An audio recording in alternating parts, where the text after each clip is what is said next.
On the surface, these pieces of media might seem confusing because of their elaborate premises, otherworldly elements, and chaotic visual imagery.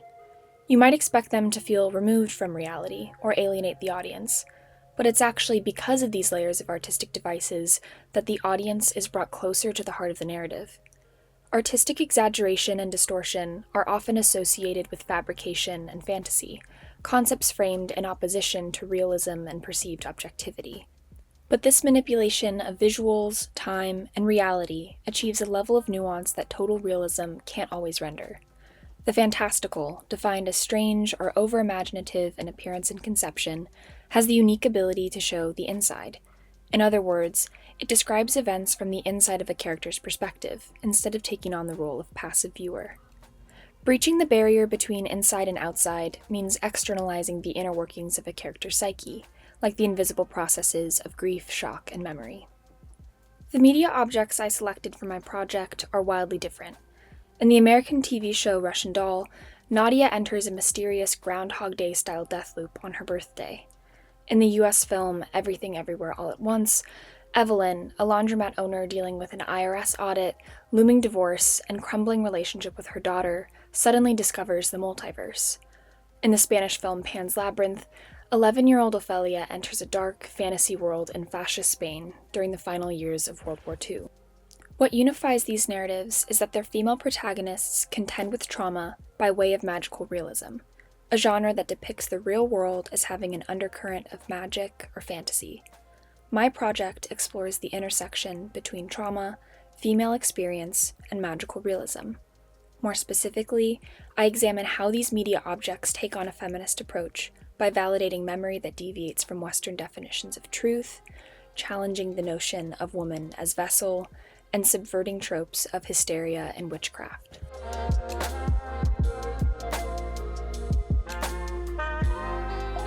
Magical realism has proven to be especially effective in representing trauma.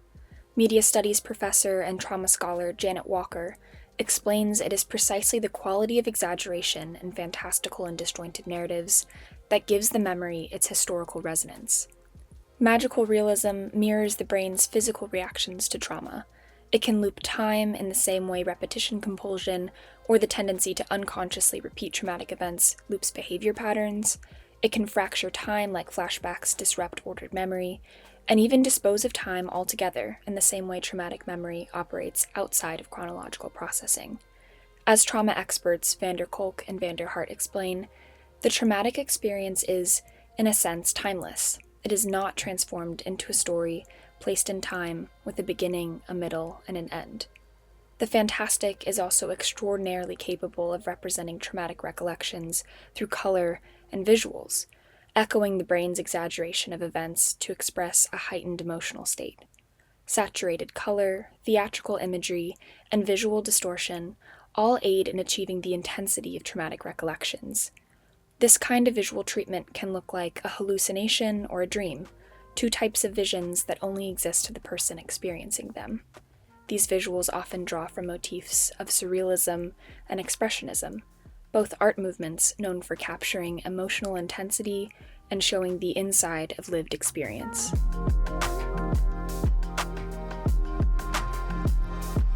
Employing the magical achieves impressive accuracy when it comes to depicting the psychological and invisible, but lacks the type of evidence that historiography deems necessary to consider it true.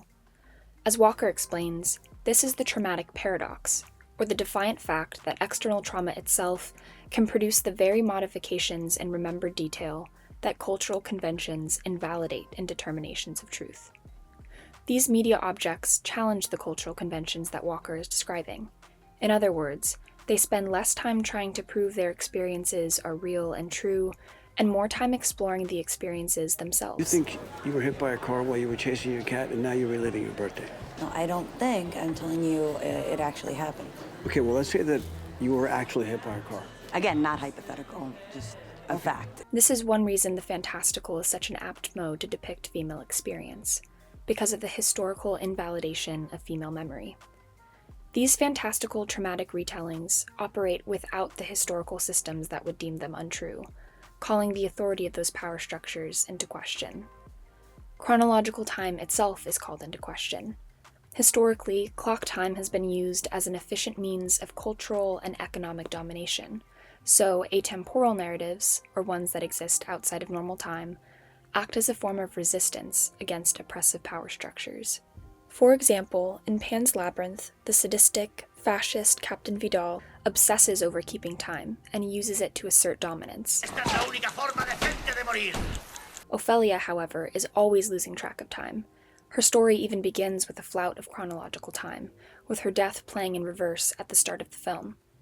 Ophelia's relationship with fluid and cyclical time directly opposes Vidal's chronological time perception, and shows how looped, fractured, or discontinuous time act as a form of resistance against established male power.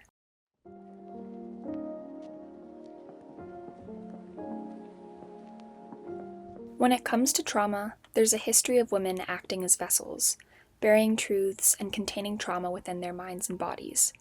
Scholar of gender and sexuality studies Amber Musser suggests there is a tradition of linking the feminine to receptivity, because both are associated with passivity and penetration. If women bear the signifier of vessel, meant to bury and conceal, then these stories pour out the contents and shatter the container. In Everything Everywhere All at Once, Evelyn's fractured and expanding mind is referred to as a clay pot holding water, a literal vessel.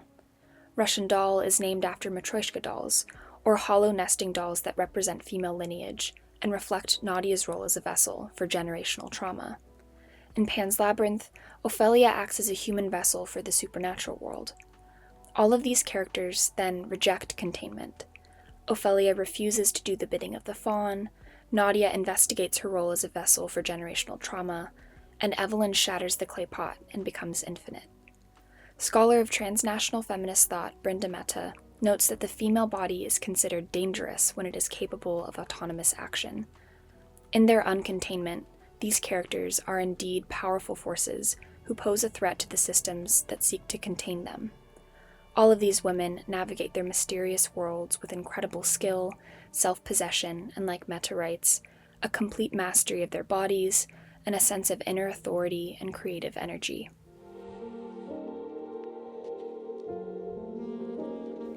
There is a notable history of women being depicted in film as hysterical, mysterious, and even dangerous when they deviate from normal female behavior. These depictions often draw from tropes grounded in hysteria and witchcraft, transforming the female subject into a spectacle to be gawked at instead of understood. Adding magical realism into the mix would seem to solidify the associations between women and witchcraft, evil, and insanity, but these works allow for their female protagonists to see visions and interact with realities invisible to outsiders without being othered. We as the audience are able to see from their perspective and believe them. In a study on women's voice-hearing experiences, researchers explain that historically, although women were perceived as the perfect conduits for heavenly voices and experiences, this supposed aptitude rendered them more vulnerable to accusations of invasions of the demonic. This made them unsuitable for giving reliable testimony and required their voice-hearing experiences to be interpreted by men. Counter to this tradition of associating women with mystical communication but invalidating their experiences, I must be imagining things. These media objects allow women to give their testimony directly, without male intervention. Otherworldly abilities are embraced, and the individual strengths and skills of each protagonist are emphasized rather than characterized as demonic or enigmatic. As the viewer, we're made to see things through the eyes of these women. What they see, feel, and hear, though hallucinogenic and unfamiliar, becomes grounded in reality. More and more films seem to be using the fantastical, absurdity, intensity, and exaggeration to describe traumatic female experiences. This is not a coincidence, and is so much deeper than just a visual trend.